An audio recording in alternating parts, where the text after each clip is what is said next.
है। लोग आसान समझते हैं मुसलमान होना, बहुत आसान है। काफिर का मुसलमान होना बहुत मुश्किल है, मुसलमान का मुसलमान होना। इस मकाम पर पहुंचकर मैं सोचता हूं कि एक फरमान पर जनाबे काब अमल नहीं करते।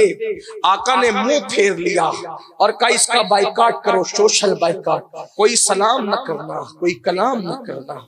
और कहा ये हुक्म सिर्फ इसके लिए, तुम लोगों के साथ खास नहीं है, इसकी बीवी पर भी लाजिम है कि ये इसका बाइकाट करे। काब कहते हैं मेरे लिए तो कयामत आ गई, क्योंकि मेरे आका मुझसे नाराज हो गए। एक बात, हालांकि जानबूझकर नाफरमानी, मैं तो उसको नाफरमानी कहता भी नहीं हूं, नाफरमानी मानता भी नहीं, क्योंकि उनके दिल में तो ये था कि मैं अभी पहुंचूंगा, और हालात ऐसे बने कि हुजूर वापस आ गए। मेरे अंदर इतनी जुर्रत नहीं है कि मैं मेरे नबी के किसी सहाबी को माअज़ल्लाह नाफरमान कहूं। ना मेरा ये मसलक है, ना मेरा ये मजहब है। हमारा मसलक तो मसलक इश्क व मोहब्बत और मसलक अदब है। वो और लोग हैं जो सहाबा की गलतियां गिनाते हैं, वो खुद गलतियों पर है।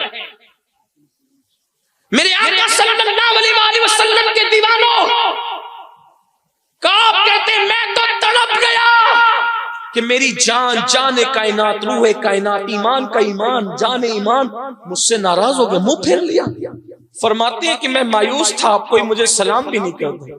मैं घर पहुंचा, घर तो मेरी बीवी चादर ओढ़कर बाहर निकल रही थी, जो कभी बगैर इजाजत घर से न निकली। जब वो चादर ओढ़ के घर से बाहर आ रही थी, मैंने पूछा कहाँ का इरादा है, इजाजत के बगैर कहाँ जा रही हूँ? मुंह फेर के कहा जिससे महबूब ने मुंह फेर लिया हो उसके साथ मैं रह नहीं सकती। अब जरा सोचना, रात रात भर बैठ करके जिना के मनाजिर देखने वाला मेरा जवान, लड़कियों से नाजायज ताल्लुकात पैदा करके घंटों गंदी गलीज गुफ्तगू करने वाला मेरा जवान, नुक्कड़ों पे बैठ करके नमाज इशा को तर्क करने वाला मेरा जवान, रमजानुल मुबारक में तरावी के वक्त में नुक्कड़ों पर बैठ करके धड़ल्ले से तरावी छोड़ देने वाला मेरा जवान। जवान ये कहता है कि मौलाना मुझसे तरावी 20 रकअत पढ़ी नहीं जाती। फिल्म खाने के लिए टिकट खरीदने जाओगे तो घंटों कतार में खड़े रह सकते हो, तरावी के लिए अल्लाह की बारगाह में खड़े नहीं रह सकते। जो 20 रकअत तरावी के लिए खड़े रहने की ताकत जिसमें ना हो, वो कैसा आशिक़ रसूल है? उसे आशिक़ रसूल कहलाने का हक क्या है? जो कहे कि गुटके और सिगरेट की वजह से मुझसे रोजे नहीं रखे जाते, उसे आशिक़ रसूल कहलाने का हक क्या है? जो माह रमजान को जनवरी और फरवरी की तरह खा पी करके गुजार देता हो, उसे आशिक़ रसूल कहलाने का हक है? वो मुंह क्या दिखाएगा? सोचो, एक बात पर काब बज़ाहिर अमल नहीं करते। हुजूर अलैहिस्सलाम ने बाइकाट के लिए कहा, बीवी ने तक बाइकाट कर दिया। अल्लाह न करे, 1000 बार न करे, न रोजा, न नमाज, न तिलावत, न तस्बीह, न तरावी, न इबादत, न रियाजत, न तकवा, न तहारत, गुना गुना गुना, सिर्फ गुना। अल्लाह न करे अगर मैदान महशर में हमारे लिए ऐलान हो जाए कि बहुत पाप करके आया है, इसका बाइकाट किया जाए। जिस दिन फरिश्ते कहेंगे सलामुन अलैकुम तिब्तुम, उस दिन अगर सलाम पर पाबंदी लग जाए तो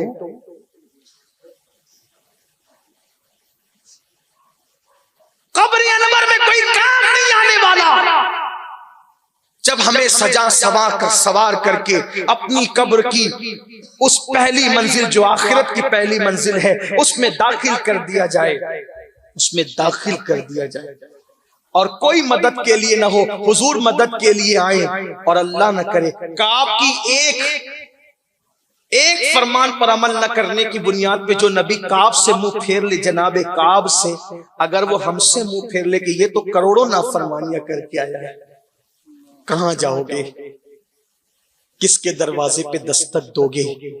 बहुत खिलखिला करके जराइम कर रहे हो ना, बहुत खिलखिला करके गुनाह कर रहे हो ना। दुनिया के अंदर एक इम्तिहान में नाकाम हो जाओ तो हजारों मर्तबा इम्तिहान देने का मौका मिलेगा, लेकिन अल्लाह के इम्तिहान में, और वो भी कब्र के इम्तिहान में, जो पहली मंजिल आखिरत की, और उसका पहला इम्तिहान हुजूर कब्र में आए, कब्र को जगमगाने के लिए, और मुंह फेर दें, और मुंह फेर कर चले जाएं, मुंह फेर कर चले जाएं। कहां जाओगे? किसके दरवाजे पे दस्तक दोगे? जनाबे काब कहते हैं मेरी जिंदगी में तो कयामत आ गई।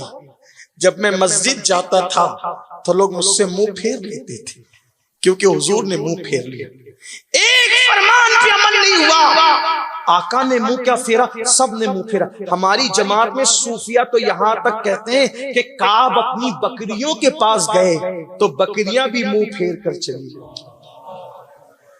अब आप कहते हैं इज्जत ने क्यों मुंह फेरा, रिस्क ने क्यों मुंह फेरा, बरकत ने क्यों मुंह फेरा, वकार ने क्यों मुंह फेरा, उरूज ने क्यों मुंह फेरा, कामयाबी ने क्यों मुंह फेरा? जनाबे काब की रिवायत बता रही है जिससे हुजूर मुंह फेर ले, फिर उससे कामयाबी भी मुंह फेर लेती है, रोजी की बरकत भी मुंह फेर लेती है, उससे औलाद की मोहब्बत भी मुंह फेर लेती है, उससे इक्तिदार भी मुंह फेर लेता है, उससे वकार भी मुंह फेर लेता है। अल्लाह अकबर। मेरे इमाम कहते हैं बल्कि जिससे हुजूर मुंह फेर ले उससे अल्लाह की रहमतें भी अपना मुंह फेर लिया करती हैं, कुछ नहीं बचता उसका।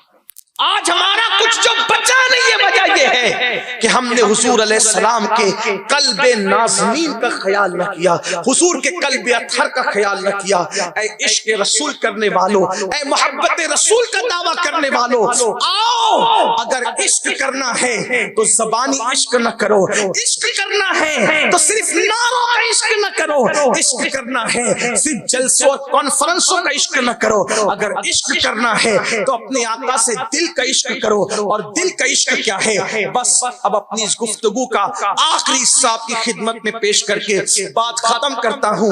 इश्क करना है तो इश्क की पहली सीढ़ी ये है, और इस इश्क की आखिरी सीढ़ी भी यही। पहली सीढ़ी और आखिरी सीढ़ी कि जिसको जिससे इश्क होता है वो उसके दिल का ख्याल करता है, बस दिल का। बड़े से बड़ा नुकसान उठा लूंगा, महबूब का दिल नहीं दुखाऊंगा, और महबूब का दिल दुखने नहीं दूंगा।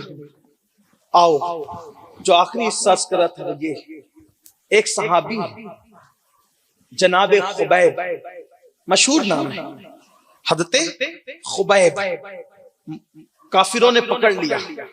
जनाबे खब्बाब अलग है और खुबैब अलग है। हदते खब्बाब बहुत जिए, हदते खुबैब की शहादत हो गई। खुबैब मक्के के काफिरों ने पकड़ लिया खुबैब को बद्र का बदला लेने के लिए, और मक्के के काफिर खुबैब को पकड़ने के बाद प्लान करते हैं। खुबैब हमी में से है, खुबैब हमी में से है। मोहम्मद अरबी का दिल ऐसा दुखाएंगे कि वो बेचैन रहा करेंगे हमेशा। और उसका तरीका क्या उन्होंने निकाला, माअज़ल्लाह। देखो काफिर की सोच, और तुम हम क्या कर रहे इतना सोचो। उन्होंने कहा खुबैब को लालच दो, खुबैब को लालच दो कि खुबैब मोहम्मद अरबी का दीन छोड़ दे, क्योंकि मोहम्मद अरबी रूह फिदा सल्लल्लाहु अलैहि वसल्लम को सबसे ज्यादा अगर तकलीफ पहुंचती है तो किस बात से पहुंचती है? उनके दीन से दूर होने की बुनियाद। उनके दंदान शहीद करो, उनको उतनी तकलीफ नहीं होगी। उनके सहाबा पे हमला करो, उनको उतनी तकलीफ नहीं होगी। उनका खून बहा दो, उनको उनकी तकलीफ नहीं होगी। उनको माज़अल्लाह बज़ाहिर बेघर कर दो, उनको उतनी तकलीफ नहीं होगी। अगर उनको तकलीफ होती है तो अपने मानने वालों के दीन से दूर होने की बुनियाद पर। इसलिए खुबैब के कदमों के अंदर लालच की बेड़ियां डाल दो, और खुबैब को कहो कि मोहम्मद अरबी को छोड़ दे। खुबैब के पास उनके बचपने के दोस्त लाए गए, कहने लगे खुबैब तुमसे प्यार है, दोस्ती है, मोहब्बत है, तुम पकड़े गए हो, मक्के वाले तुम्हें कत्ल करने का प्लान कर रहे हैं। अबू सुफियान ने बड़ा दर्दनाक प्लान बनाया है कत्ल का। एक काम करो, तुम मोहम्मद अरबी का दीन छोड़ दो। अगर तुम छोड़ दोगे दो बड़ी चीजें मिलेगी, एक जान मिलेगी जान, और दूसरा तुम्हें माल मिलेगा माल। और मक्के में जो तुम्हारे घर पे कब्जा हो गया है, फिर तुम्हें अच्छा सा मकान भी मिलेगा, माल भी मिलेगा, सब मिलेगा। खुबैब ने उन्हें देखा और देखकर हंसे। फरमाया, ओ काफिर कुत्तों, कुछ लोगों को ये जुमले बुरे लगते हैं, लेकिन जिनको इश्क होता है उनकी गैरत ही कुछ और होती है। कुछ लोग कहते हैं ये सुन्नी बड़ी शिद्दत करते हैं। हम कहते हैं जिसको इश्क शिद्दत के साथ होता है ना, तो नबी के दुश्मनों के साथ भी वो शिद्दत ही करता है।